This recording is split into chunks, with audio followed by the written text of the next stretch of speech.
नमस्कार, आदाब, सत श्री अकाल।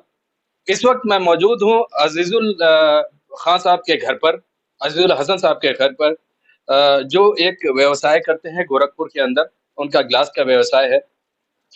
उनकी 2 बेटियाँ हैं और बड़ी वाली बेटी इंजीनियरिंग से उन्होंने किया हुआ है और इस वक़्त मल्टीनेशनल कंपनी में काम कर रही है। उनकी छोटी बेटियाँ नाज़िया ख़ान मेरे साथ इस वक़्त मौजूद है। उन्होंने अभी पिछले के पिछले साल एमबीबीएस क्वालिफ़ाई किया है गोरखपुर के बीआरडी बाबा राघव दास मेडिकल कॉलेज से। एमबीबीएस कंप्लीट करने के बाद इंटर्नशिप किया है और उसके बाद उन्होंने अपने एजुकेशन में 1 साल का ड्रॉप लिया। ड्रॉप लेने का सिर्फ़ कारण ये था कि पीजी की तैयारी करना। और इत्तेफाक से आज वो मौका आ गया है कि कल पीजी का रिजल्ट आया है और ऑल इंडिया रैंकिंग आई है 1470। उम्मीद की जा रही है कि अगर यूपी का कट ऑफ आएगा तो अंडर 50 आना ही आना है। अंडर 50 आता है तो यूपी में जो बड़े से जो अच्छे और बड़े कॉलेजेस हैं, जो गवर्नमेंट के कॉलेज है, उसमें इनको सीट मिलना तय माना जा रहा है। आज वो हमारे साथ हैं, आइए हम उनसे बात करते हैं। क्या कुछ उनका तैयारी रही है, किस तरह से वो इस लेवल पे पहुँचे हैं? किस तरह से तैयारी रही पीजी 1 साल गैप करना, फिर उसके बाद तैयारी करना? हम लोग तो जब पढ़ते थे तो हम लोग गैप करते थे, फिर हम लोग पढ़ ही नहीं पाते थे। आपने कैसे किया? जी, ये मेरे से पहले से प्लान था एक्चुअली क्योंकि मेरी इंटर्नशिप मेरे यहाँ थोड़ी हेक्टिक थी मेरे कॉलेज में। तो या उस वक़्त मैं ज़्यादा पढ़ नहीं पाई थी और मेरा internship attempt even NEET PG का उतना अच्छा नहीं हुआ था। मैं इवन क्वालिफाइड भी नहीं थी। तो मुझे ये चीज़ पहले से पता था कि हाँ, मुझे 1 साल का ड्रॉप लेके और डेडिकेटेड स्टडी करना पड़ेगा तभी मैं जो चाहती हूँ वो मुझे मिल पाएगा। तो फिर सर मैंने बेसिकली मेरी जैसे ही इंटर्नशिप खत्म हुई, मैं घर आ गई अपने और फिर मैंने घर पे रह के बिल्कुल खुद को दुनिया से अलग कर लिया। घर का माहौल, बड़ी बहन इंजीनियरिंग, वालिद साहब आपके बिज़नेसमैन, आप मेडिकल लाइन, फिर पीजी की तैयारी, तो कहीं कोई सिंक्रोनाइज़ेशन मिल नहीं रहा है। ये हमारे घर का डाइवर्सिटी है कि बेसिकली सब लोग एक अलग-अलग लाइन में गए और जिसने भी अपनी जो लाइन पसंद थी, वो चूज़ कर लिया और उस प्रोफ़ेशन में आगे बढ़ते गए।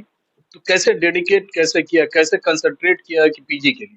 जी, ये थोड़ा मुश्किल तो था, लेकिन ये चीज़ हमेशा माइंडसेट में मेरे बैक ऑफ द माइंड था कि अगर मैं इस प्रोफ़ेशन में आगे बढ़ रही हूँ, तो इसमें जहाँ तक जितने ऊँचे मुकाम तक पहुँच सकूँ, वहाँ तक पहुँचूँगी ज़रूर। मास्टर्स हमेशा से करना था, तो घर पे आई तो थोड़ा डिफ़िकल्ट था। ऐसा नहीं कि घर का माहौल तुरंत से वो पढ़ाई का नहीं मिल पाता।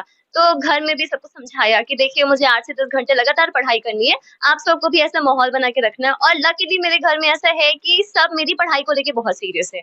बड़ी बहन इंजीनियरिंग, तो छोटी को भी इंजीनियरिंग में जाना चाहिए। मेडिकल लाइन, जी, मुझे मैथ्स इतना पसंद था नहीं। तो बड़ी बहन को ये बात पता है?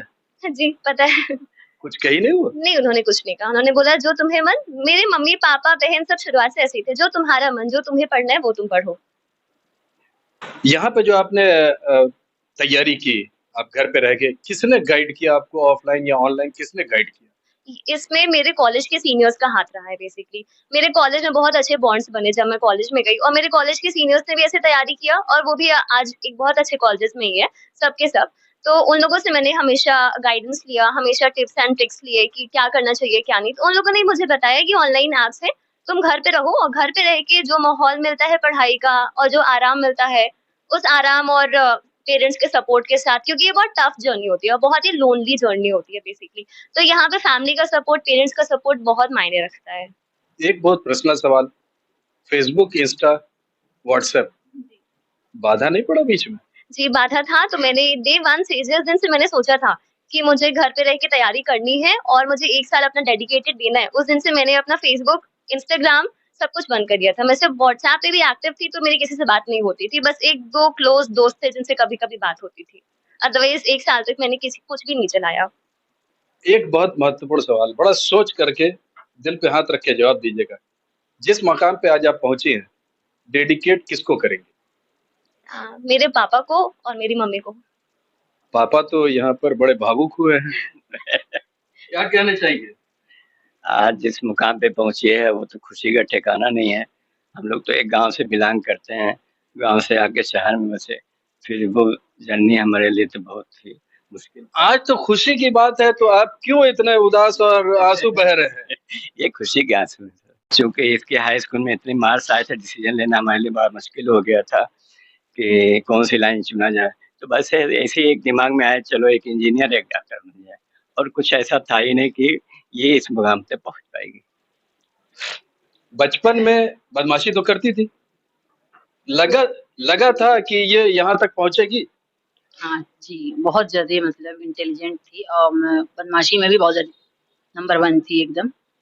परेशान करती थी? बहुत ज़्यादा, पिटाई हुई? बहुत ज़्यादा। आज कैसा महसूस हो रहा है उस पिटाई का फल जो अगर देखें तो नटशेल में होता है ना कि आज दवा खाइए, 1 हफ्ते बाद उसका असर होता है। उस पिटाई का असर आज क्या है? तो मुझे लगता है कि मैं अगर आज मैं अगर हम्बल हूँ और जहाँ तक पहुँची हूँ कि अगर मैंने नीट पीजी क्रैक कर लिया, नीट यूजी क्रैक कर लिया, एमबीबीएस कर लिया, सब कुछ कर लिया और जितने मेरे कनेक्शंस बने आज तक, जितने भी लोगों ने मुझे सराहा है, हमेशा यही बोला कि तुम्हारी अपब्रिंगिंग बहुत अच्छी है। तो ये अपब्रिंगिंग और इसमें मुझे लगता है फैमिली का सबसे बड़ा रोल होता है और उसमें पेरेंट्स का सबसे बड़ा रोल होता है। बहुत मुश्किल सवाल। क्लास 3rd के बाद सुना है लगातार फर्स्ट पोज़ीशन। जी। फर्स्ट पोज़ीशन आना तो बहुत आसान होता है, मेंटेन करना बड़ा मुश्किल है। आगे पीजी आपके सामने है। क्या प्लान? सर बचपन से बहुत सिंपल फंडा रहा है कि बस मन से पढ़ते जाओ और रिजल्ट मिलता जाएगा। तो अभी भी आगे वही प्लान है कि बस मन से पढ़ती जाऊँगी, मुझे लगता है ऊपर वाले अगर साथ है और अगर बड़ों की दुआएँ साथ है तो सब कुछ मिल जाता है। जो पीजी की तैयारी कर रही हैं या कर रहे हैं बच्चे, उनके लिए क्या कहना चाहेंगे? ओल्ड स्कूल रूल जो होता है वही फॉलो करें, अपने नोट्स पढ़ें, बिल्कुल अपने नोट्स को टाइम दें, क्वेश्चन सॉल्व करें और रेगुलर इंटरवल्स पे टेस्ट देते रहें क्योंकि यही मेन फंडा है और इसी से एग्जाम क्रैक होता है और कोई शॉर्टकट ना अपनाएं।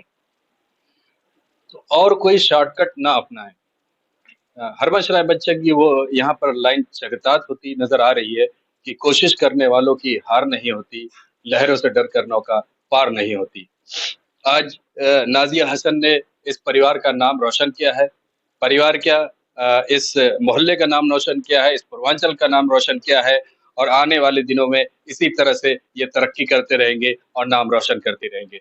मैं मोहम्मद यूसुफ, गोरखपुर से ईएन डेली के लिए।